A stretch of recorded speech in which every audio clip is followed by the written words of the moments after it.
What if the rituals that were praised as sacred acts of devotion were actually hiding some of the most unthinkable forms of silent abuse ever inflicted on women in the ancient world? When you look beneath the polished surface of temple ceremonies, beneath the myths that glorified purity and spiritual duty, you begin to see a disturbing truth that ancient societies worked tirelessly to bury. These ritual servants, often chosen as children, were not symbols of divine connection. They were carefully controlled bodies woven into a system where obedience was worship and silence was survival. And the deeper you go, the more you realize that their suffering was not the exception, but the very foundation that held these sacred institutions together. Imagine a society where being selected as a ritual servant was proclaimed an honor, yet everyone understood the hidden fear wrapped inside that honor. Keywords like purity, sanctification, devotion, consecration were used to shape these young girls into offerings rather than individuals. They were taken into sacred complexes that felt more like fortified prisons, where every step was monitored, every gesture interpreted, and every thought molded. Their voices were gradually erased through chants that were meant to shape their spirits, but in reality, they shaped their submission. These ancient systems disguised control as holiness, turning soft-spoken girls into invisible pillars of religious power. The silence surrounding them was not simply expected, it was engineered. Priests and elite guardians created layers of ritual expectations that made disobedience feel like a cosmic crime. The psychological manipulation was subtle, refined, and devastatingly effective. A servant who hesitated during a ritual was told she had disappointed the divine. A girl who cried during purification rites was instructed that suffering was a path to spiritual refinement. With each passing year, emotional pain was reinterpreted as moral duty. Their physical exhaustion was reframed as sacred discipline, and their isolation was disguised as spiritual preparation. These women lived inside a world where the boundaries between faith and coercion collapsed completely, creating a cultural nightmare that generations would later try to erase. What makes these abuses even more disturbing is how quietly they were carried out. There were no public punishments for people to witness, no open brutality that might provoke outrage. Everything happened behind ceremonial walls lit by oil lamps and guarded by silence. The rituals concealed the suffering with elegance, beauty, and disciplined choreography. Outsiders saw incense, hymns, and sanctified robes. Insiders lived psychological captivity, emotional manipulation, and physical exploitation carried out with clinical precision. And every time a ritual servant swallowed her fear, every time she accepted pain in the name of duty, that system grew stronger. For a moment, pause and ask yourself something uncomfortable. If you had lived in that world, would you have seen what was happening? Or would the illusion of the sacred have blinded you too? These stories matter because they show how easily cruelty can hide behind symbols of purity and how often women carried the heaviest burdens of beliefs they did not choose. And even now, fragments of their voices echo through forgotten tablets, suppressed archives, and remnants of oral traditions that refuse to die quietly. As you reflect on this first layer of truth, share your thoughts below. Tell me whether you have ever sensed how institutions can disguise harm behind beautiful narratives, because understanding this is the key to seeing what comes next.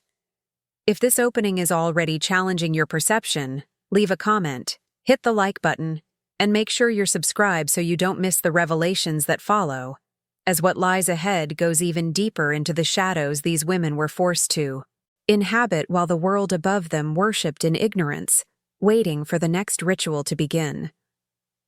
Once a ritual servant crossed the threshold into the sacred compound, her body was no longer viewed as her own. It became a vessel molded, shaped, and evaluated according to the demands of the cult and the expectations of the priests who controlled every detail of her existence. The transformation was presented as a rite of elevation, a spiritual purification, that supposedly lifted her above ordinary society. But in truth, it was a systematic stripping away of autonomy, identity, and personal will. What the world saw as divine preparation was, for these girls, the beginning of a quiet dismantling that touched every aspect of their lives. Their bodies were inspected regularly under the guise of ritual maintenance. Cleanliness was enforced with strict procedures that went far beyond normal hygiene. Baths infused with bitter herbs, oils, and burning resins were applied, while older attendants recited formulas meant to symbolically purify the spirit. But these rites were not gentle. Temperatures were intentionally extreme, the scrubbing deliberately harsh, each session reinforcing the message that their bodies were tools for higher purposes rather than living, feeling beings. Even their diets were manipulated to achieve an ideal form defined by the cult leaders, not by nature. Some were starved to maintain slenderness, others were fed heavy grain mixtures to create a fuller figure suited to a different set of rituals. Their physical shapes were curated as if they were ceremonial artifacts rather than human lives unfolding in real time. More disturbing still was the symbolic language that wrapped these practices in praise. Words like chosen, blessed, sacred vessel, and pure embodiment were repeated often enough that many servants internalized them without truly understanding how these labels were shaping their sense of self. The repetition became a kind of mental conditioning. A girl who spoke up was told humility was her path. A girl who questioned procedures was warned that doubt could corrupt entire rituals. Over time, these messages forged invisible chains stronger than any iron restraint. The servants learned to anticipate orders before they were spoken, to hide discomfort behind a disciplined calm, and to suppress even the smallest instinct of resistance. Even their movements were choreographed. From the way they walked through temple corridors to the precise angle of their gaze when addressing senior ritual authorities, each gesture was regulated. This was not simply etiquette, it was a deliberate mechanism to erase individuality. When dozens of girls moved in perfect synchrony, displaying identical posture and expression, it created the illusion that they were interchangeable units in a sacred machine, rather than human beings with inner worlds. And in many ways, that is exactly what the system wanted them to become. What made this transformation so effective was that it unfolded slowly, layer by layer, disguised as spiritual duty. New servants often arrived believing they had been elevated, chosen for something meaningful, guided toward a destiny greater than themselves. They were praised for their purity, admired for their discipline, and reminded repeatedly that their bodies held symbolic power for the entire community. But beneath the reverence was a darker reality. These rituals were not empowering. They were grooming techniques, preparing the girls to accept whatever role the cult assigned next, no matter how invasive or painful it would be. And as they matured, the expectations intensified. Their bodies were monitored not only for physical readiness, but for symbolic usefulness. A change in posture, a tremor in the voice, a moment of hesitation could determine whether a girl was assigned to ceremonial tasks that preserved her status or redirected into roles that demanded far heavier emotional and physical sacrifice. Behind every chant and every prayer was an unspoken truth. The rituals were never designed to honor them. They were designed to mold them into instruments of devotion whose suffering could be justified as sacred. What awaited them in the next stage of their service would push this transformation even further, blurring the boundary between ritual obligation and personal annihilation in ways that left permanent marks on those who lived long enough to remember what they once were. By the time a ritual servant reached the next phase of her training, the line between who she once was and what the cult expected her to become had nearly dissolved.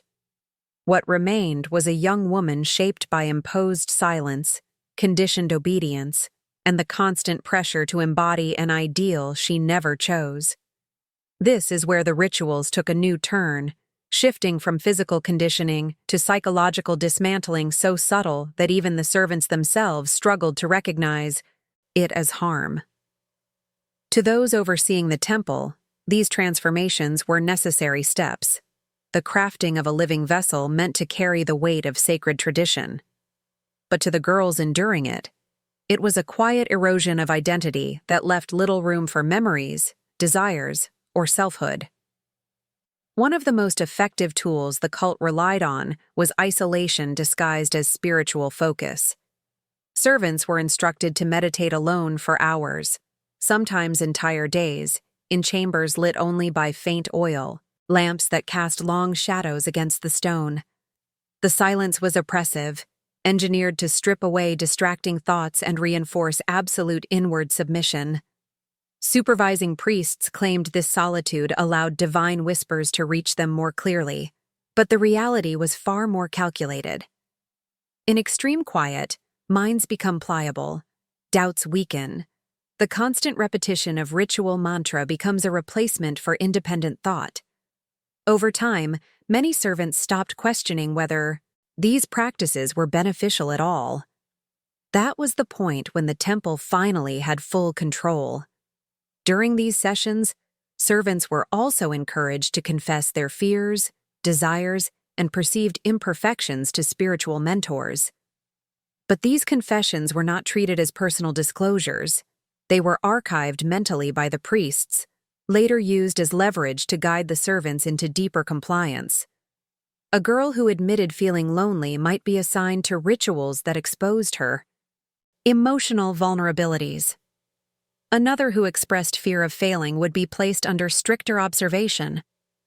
Their inner lives were transformed into tools of manipulation, ensuring they never felt fully secure or fully worthy unless the cult approved. Compounding this emotional vulnerability was the practice of identity stripping, a deliberate method that began subtly. Servants were referred to not by their birth names, but by symbolic titles that reflected their ritual function. A girl who had grown up answering to her mother's voice would suddenly be addressed as Vessel of Dawn, or Keeper of Purity, or Silent Flame. These titles were spoken with reverence, and to an outsider they seemed poetic. But to the servants, they gradually replaced personal identity with roles defined entirely by the cult, leaving them unsure of who they were without those labels. Over years, some forgot the sound of their original names, which was precisely the intention. Even their memories were reshaped.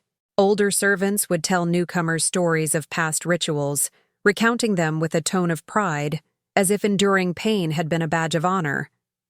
This intergenerational conditioning reinforced the belief that suffering was noble and silence was virtuous. It also made questioning the system feel like a betrayal not only of the temple, but of the women who had endured before them. Through this carefully crafted lineage of devotion, the cult created an emotional trap. Leaving or resisting the system felt like erasing the sacrifices of generations. The rituals executed in this phase were not all dramatic. Many were deceptively gentle. Slow movements, whispered prayers, ceremonial touches meant to prepare the servants for more intense rites. These soft gestures masked the reality that the girls were being trained to dissociate, to detach their emotions from their bodies so thoroughly that when the harsher rituals came, they would accept them with practiced stillness. It was a form of conditioning that taught them to survive by absence, a quiet fading from themselves. And just as each servant learned to surrender her inner world, the cult slowly introduced her to the roles she would play in the most demanding ceremonies.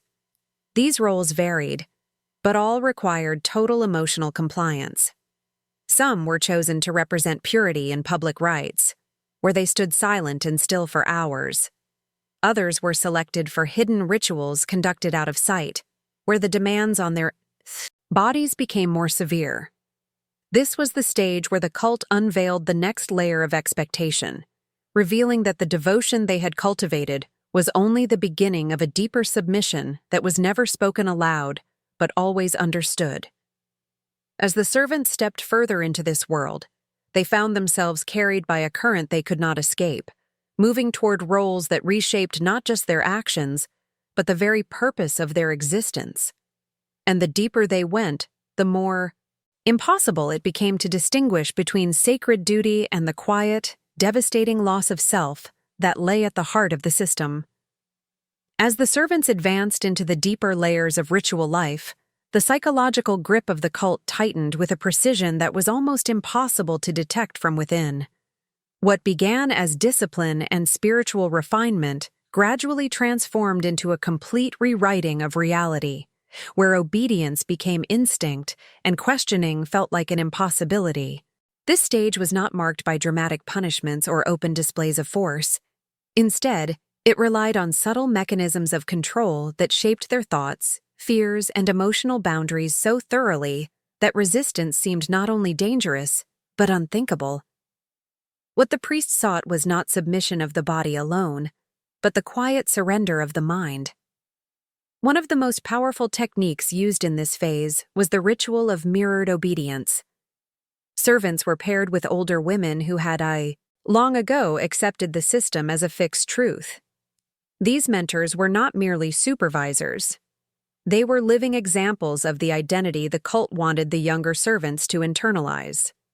Every gesture, every restrained expression, every whispered correction reinforced the message that emotional restraint was sacred and that silence was the highest form of spiritual maturity. Young servants learned to speak softly, to make themselves small, and to anticipate the emotional climate of a room in the yam. Same way one senses the change of weather. Their instincts shifted from seeking comfort to avoiding offense. They learned to read the expectations of those in power before they were ever spoken aloud. This environment also introduced a dangerous distortion, the belief that suffering was a form of spiritual privilege.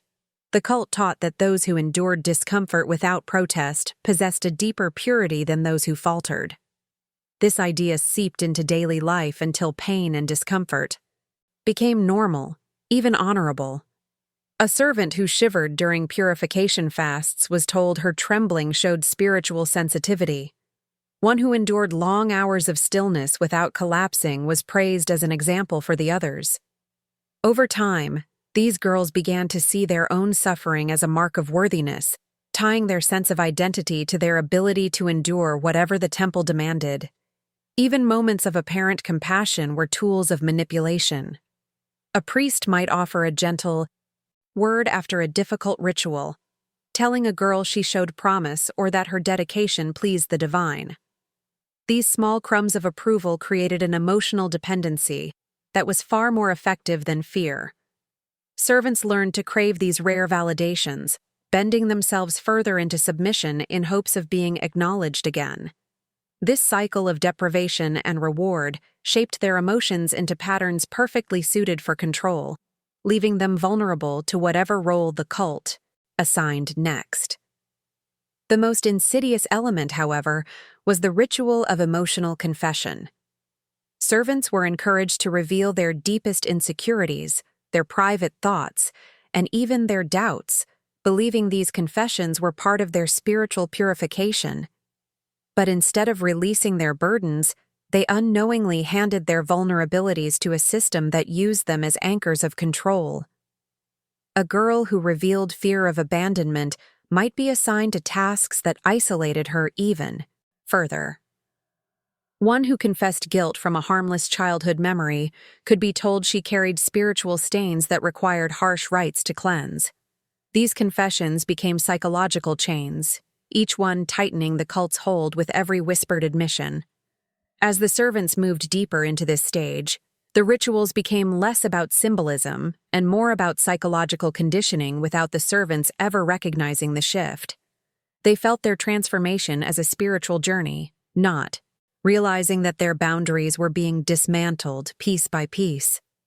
Their identities became fragile shadows, shaped by devotion, fear, ritual, and the constant pressure to embody purity in its most distorted form. And as they learned to survive through compliance, the system prepared them for what was coming next, a phase where obedience was no longer enough, and where the demands placed upon them would escalate into territories few could have imagined without witnessing them firsthand. If any, Part of this silent psychological unraveling resonates with you or sparks a deeper reflection. Share your thoughts in the comments, because understanding how these mechanisms operated is essential before uncovering the darker layers that followed. As the servants entered the next stage of their ritual existence, the expectations placed upon them shifted from quiet psychological molding to something far heavier. An emotional and physical burden carefully masked by language that glorified sacrifice and sanctity.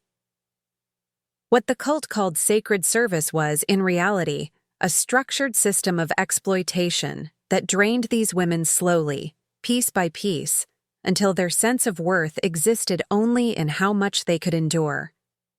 The temple portrayed their roles as spiritual offerings, insisting that their suffering nourished the harmony between the divine and the community. But behind the poetic metaphors and ceremonial beauty lay a truth the outside world never saw. These young women were being used, reshaped, and emptied in ways that served the institution, not the heavens. This phase often began with rituals framed as purification rites, though they had little to do with cleansing. Servants were required to participate in long sequences of controlled movements that pushed their bodies to exhaustion, while priests monitored their reactions with calculating eyes. These movements were slow, repetitive, and designed to test endurance more than piety. The slightest falter, a moment of hesitation, or even a change in breathing rhythm was interpreted as spiritual impurity that needed to be corrected. The correction came in the form of increased demands, lengthier rituals, or intensified tasks meant to remind the servants that their bodies were instruments of devotion, not sources of personal comfort. The physical toll was undeniable. Many servants developed chronic aches, weakened joints, and recurring illnesses, yet none of these were acknowledged as consequences of ritual strain. Instead, they were reframed as blessings, signs that the divine recognized their effort and was shaping them through hardship. The cult's language was crafted so cleverly that even pain felt like an accomplishment. When a servant collapsed after hours of rigid ceremonial stillness, she was encouraged to be proud of her dedication. When another continued singing through a failing voice, she was praised for her resilience. These moments reinforced the belief that endurance was not just expected but necessary, a vital demonstration of spiritual worth. Emotionally, this stage intensified the pressure to dissociate from personal needs. Servants were taught to detach from discomfort, to suppress hunger, fatigue, and fear, and to maintain a serene expression regardless of what they felt internally. This emotional detachment was framed as enlightenment, the ability to rise above earthly limitations, but it served a more functional purpose. It made the servants easier to control, easier to push further, and easier to manipulate into roles that required complete numbness. Some began to see their own bodies as separate from themselves, as if they were vessels fulfilling duties while the self hovered somewhere distant and unreachable. The cult also relied on ritual symbolism to enforce this detachment. Certain rites required servants to present offerings while wearing elaborate ceremonial garments that concealed their physical exhaustion beneath layers of fabric and ornamentation. These garments were heavy, restricting movement, forcing the women into positions that looked graceful but were physically punishing. The symbolism was clear. Beauty must hide suffering, and devotion must hide discomfort. Standing still for hours while balancing ornate objects became a test of inner silence, reinforcing the belief that the divine demanded not just obedience, but self-erasure. What made these rituals so effective was how seamlessly exploitation blended with reverence. Servants were surrounded by people who believed wholeheartedly in the sanctity of the system, making doubt feel like a moral failing. Even those who struggled sometimes convinced themselves that their suffering had meaning. The pressure to belong, to fulfill expectations, to avoid spiritual shame created an internal conflict where personal well-being felt selfish and endurance felt righteous. It was within this emotional labyrinth that the cult operated most efficiently, extracting strength, energy, and identity from the servants, while presenting it all as a divine calling. But the deeper they moved into their roles, the more their unspoken exhaustion grew. Their bodies began to betray the weight of what they carried, and the rituals no longer felt like ceremonies but unending cycles they could not escape. And yet, this was only the groundwork for what awaited them next. A stage where suffering was no longer softened by symbolism, and where the demands of the cult would shift from draining to consuming in ways that reshaped their fate entirely. As the hierarchy of ritual authority asserted itself, the young servants began to understand that the sacred system was inseparable from power. Every priest, elder attendant, and ritual overseer wielded influence not through open violence, but through control over who received attention, who was given positions in ceremonies, and who was recognized as more spiritually capable. The temple became a living hierarchy, where each act, each gesture, was carefully monitored to maintain obedience, and where deviation could mean reassignment to harsher duties or silent isolation. The illusion of divine purpose made compliance feel like virtue, while questioning the structure became a sin that threatened the servant's place in both the sacred community and their own perception of self-worth. Within this framework, the use of spiritual language was relentless. Titles, blessings, and ceremonial acknowledgments were used to reinforce subservience. Girls were repeatedly told that their bodies were instruments of divine will, that their suffering elevated the community, and that any faltering reflected a deficiency in spiritual harmony. At the same time, the system meticulously erased individuality. Personal names were replaced with ritual identifiers that defined roles rather than personalities. A girl was no longer an individual with desires and fears. She was the silent flame, the keeper of the sacred. Vessel, the vessel of purity. These labels carried weight beyond identification. They became markers of worth, aligning the servant's sense of identity entirely with the system's definitions. Physical conditioning continued, now framed as ritual refinement rather than endurance testing. Long hours of ceremonial movement, constrained postures, and repetitive gestures were designed to keep the body in a state of constant alertness, ready to obey subtle commands instantly. Any lapse in performance was addressed immediately through extended ritual repetitions or reassignment to more demanding duties. These exercises reinforced not only physical endurance, but mental pliancy, creating a climate where every action was measured against unseen expectations. Servants learned that the line between accomplishment and failure was razor thin, and that even minor lapses could lead to increased scrutiny, subtle punishment, or the loss of privileges.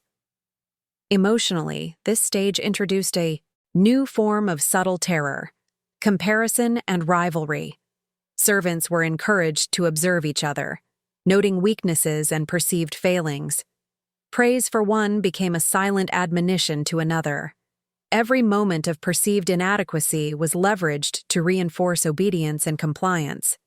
The system fostered self-doubt and competition under the guise of spiritual growth, effectively turning the girls' emotions inward and away from resistance. Solidarity among servants became difficult, leaving them psychologically isolated even when physically together, and ensuring that the temple's control extended into the deepest recesses of the mind. The hierarchy also depended on a careful distribution of responsibility and ritual labor. Some girls were tasked with preparing ceremonial objects, others with performing symbolic roles that required endurance, while others served in hidden capacities that exposed them to more invasive demands. Each assignment reinforced the idea that sacrifice was sacred, but the true purpose was to demonstrate total subservience and to cultivate dependence on the system. This manipulation extended to the language of reward. A kind word, a moment of recognition, or minor privileges were sufficient to make them crave approval, reinforcing the cycle of compliance. As the servants moved deeper into this labyrinth, they began to see that devotion was inseparable from subjugation. The system was no longer about spiritual growth or preparation. It was a carefully designed architecture of control, where hierarchy, ritual, and symbolic suffering were fused into a single mechanism that dictated every thought, every motion, and every perception. And while the servants may have believed their actions were divine offerings, the reality was far grimmer. They were instruments in a structure that consumed them, transforming obedience into the ultimate currency of survival and leaving no part of their identity untouched. The next stage would challenge them further, pushing them into ceremonies that blurred the boundaries between spiritual duty and total exploitation, and where compliance became survival in the most literal sense. By the time the ritual servants had reached this advanced stage, the cult's methods had become almost invisible in their daily existence. Every movement, every breath, every thought was observed and interpreted through the lens of spiritual perfection.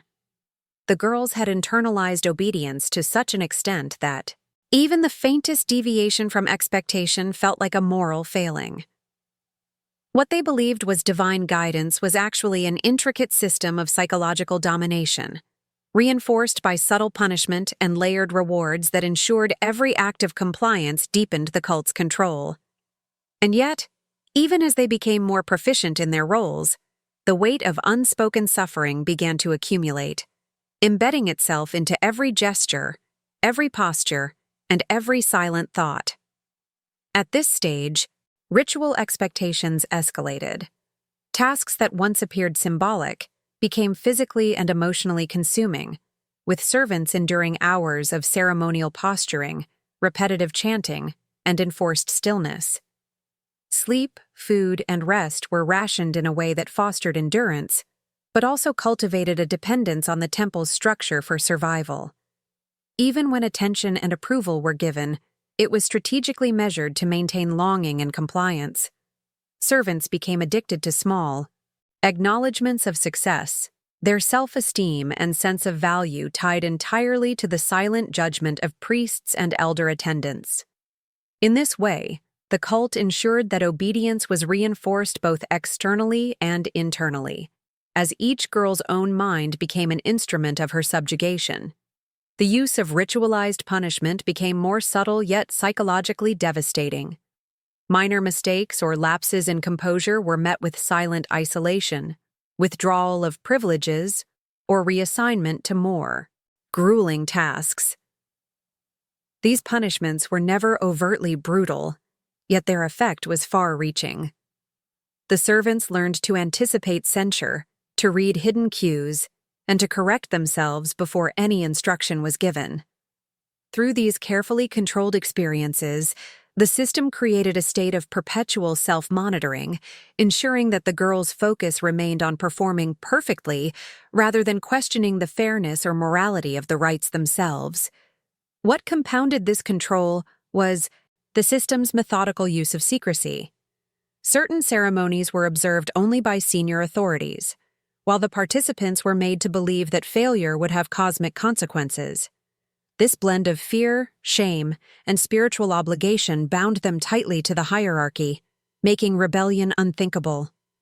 Their every attempt at resistance was subtly reframed as imperfection, while compliance was celebrated as evidence of purity and devotion.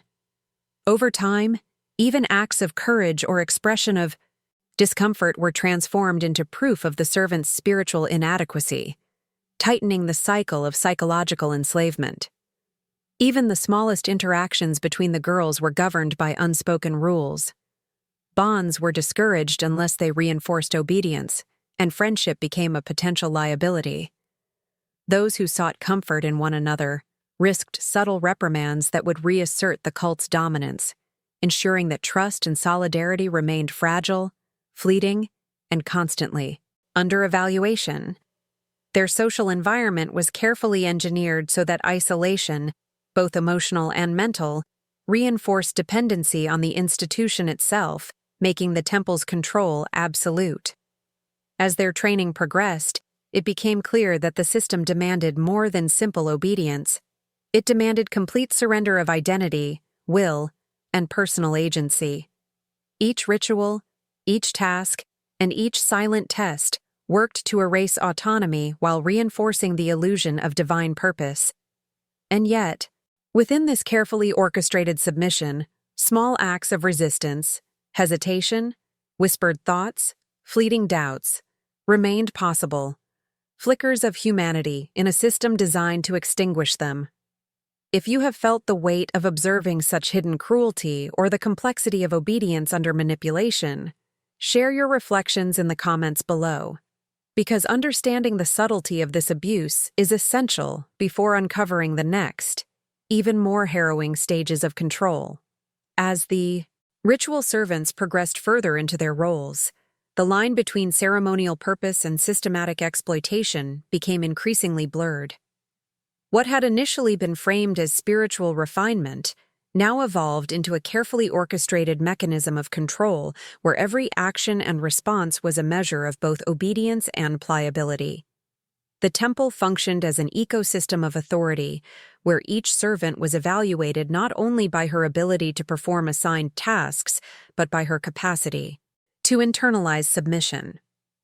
The girls' identities, once distinct and rooted in family and personal experience, had been gradually replaced by roles defined solely by ritual function. They moved, spoke, and even thought according to the rhythm of the institution, their internal lives shaped by invisible, omnipresent expectations. In this stage, the exploitation was often invisible to outsiders. Daily routines were cloaked in the language of devotion, preparing ceremonial objects, maintaining sacred spaces, and performing acts of service were described as opportunities to honor the divine.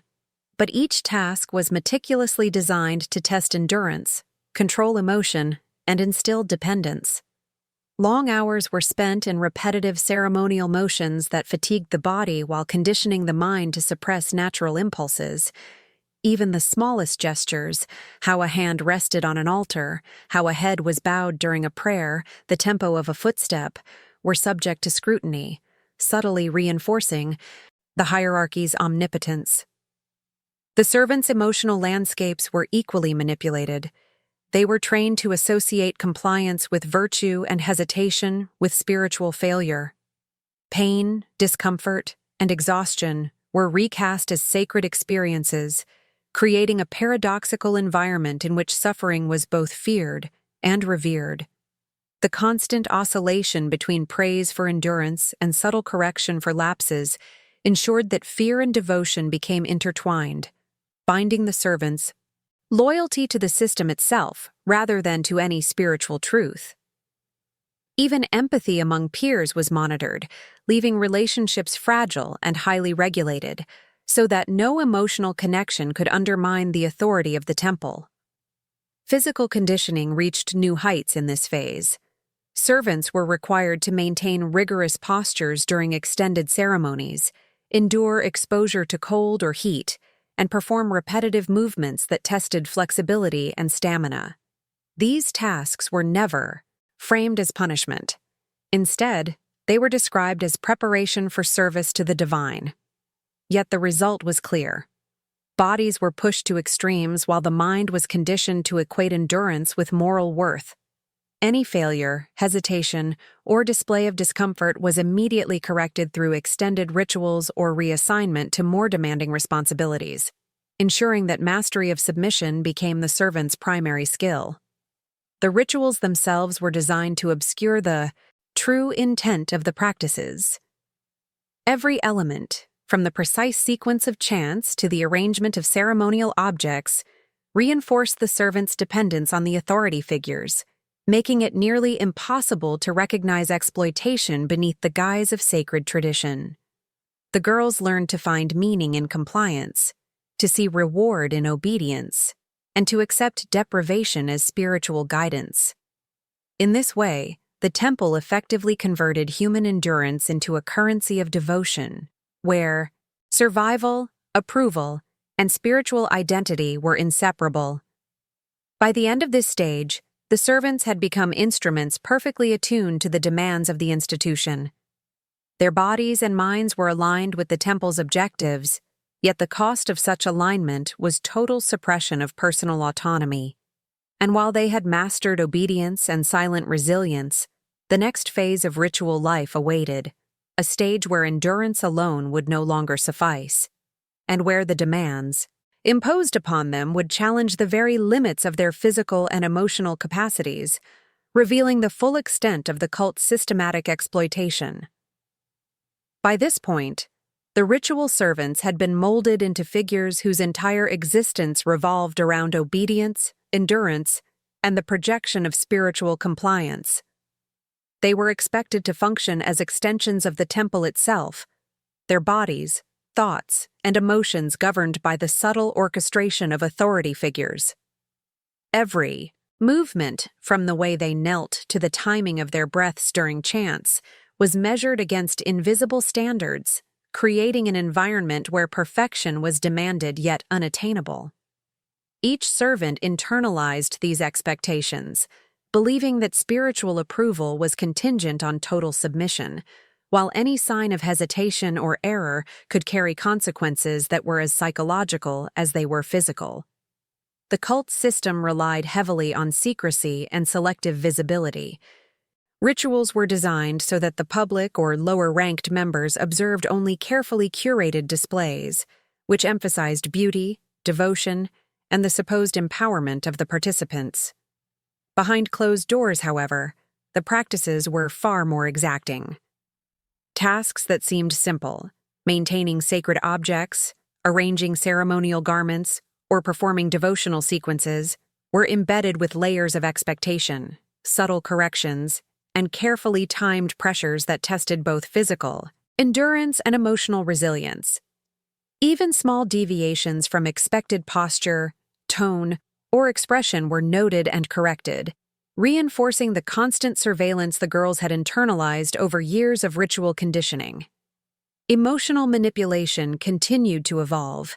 Servants were taught to reinterpret suffering as spiritual merit, fatigue as devotion, and compliance as moral superiority. These reframings became so ingrained that many girls began to experience the suppression of self as natural. They no longer questioned why their bodies ached or why their minds were exhausted. These were understood as necessary sacrifices in the service of the divine.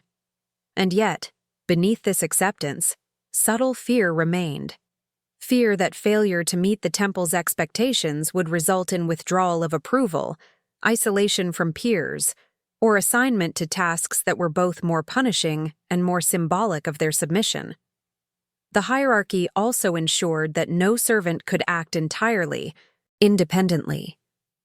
Friendships were limited, alliances were discouraged, and any sign of solidarity that could challenge authority was subtly undermined. The girls were trained to see their peers as mirrors of obedience rather than allies, ensuring that each individual remained psychologically isolated, even when physically present in groups. Every interaction was structured to reinforce the power of the temple and the subservience of the individual, creating a web of control that extended from daily routines to the very thoughts and emotions of the servants. As rituals intensified, the servants were introduced to increasingly demanding assignments that required precise coordination of body, mind, and emotion. These tasks tested endurance, obedience, and the ability to suppress instinctual responses. The system rewarded those who performed with perfect discipline and penalized those whose hesitation or doubt became visible. Praise and recognition were carefully meted out to encourage continued compliance, while failure, even minor, was used to reinforce vulnerability and dependence. In this way, the cult maintained a delicate balance of fear, reverence, and aspiration, keeping the servants perpetually engaged in the cycle of controlled devotion.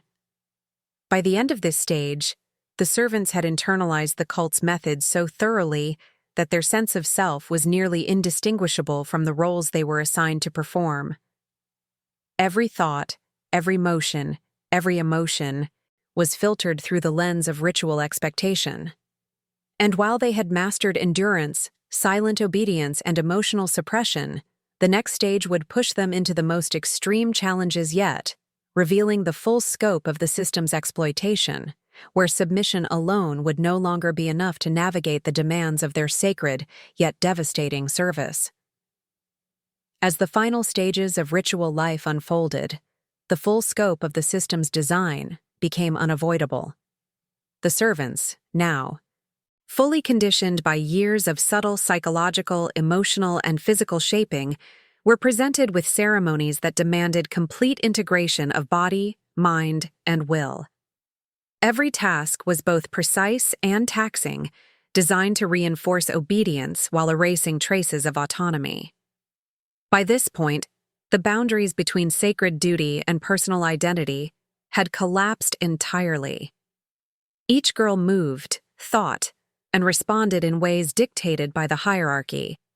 And yet, within that control, fleeting moments of self-awareness persisted, reminders of the individuality that had been slowly eroded over the years. These final rituals were the culmination of a lifelong conditioning. Every gesture, every expression, and every reaction was orchestrated to maintain the illusion of sacred purpose while simultaneously reinforcing submission. The girls' endurance, which had been meticulously cultivated from their earliest training, was now tested in complex sequences that combined physical exertion, emotional restraint, and silent compliance. Each movement and choice was monitored, measured, and interpreted. Success was praised as divine accomplishment. Minor errors, hesitation, or faltering were met with correction, subtle reprimand, or the quiet withdrawal of acknowledgement, creating a continuous tension that kept the servants fully attentive to every detail. Yet, despite the relentless demands, the system also offered moments of apparent reward, strategically applied to reinforce devotion. A word of acknowledgement from a priest, a symbolic gesture of approval, or a brief role in a more visible ceremony provided the illusion of achievement and purpose. These small recognitions were enough to sustain compliance, ensuring that even exhaustion and discomfort were reframed as evidence of worthiness. The psychological interplay of deprivation and reward, constant monitoring, and disciplined ritual maintained the cult's power over body and mind, making independence almost unthinkable. What remained for the servants after all these years was a complex mixture of endurance, learned submission, and faint memory of self. They had become instruments of ritual, their identities merged with the expectations of the temple. The system, while cloaked in the language of sacred purpose and spiritual elevation, had in reality exercised total control over their existence. The full extent of the exploitation was revealed not through outward violence, but through years of internalized obedience, manipulated devotion, and coerced endurance. These women survived not by choice, but through learned compliance, silence, and the ability to suppress the smallest flicker of resistance. If you have followed this journey to the very end, reflect on the resilience, suffering, and unrecognized strength of these ritual servants. Leave a comment using the phrase, "This story stayed with me," to share that you reached the end and truly understand their experience. Hit the like button if this exploration opened your eyes to the hidden layers of history, and make sure you are subscribed to continue uncovering narratives like this that reveal the unseen truths behind ancient institutions. There is more to explore beyond what has been shared here, and the next stories will take you even deeper into the rituals, abuses, and shadows that history tried to conceal. So continue watching and join us as we unveil what has remained hidden for centuries.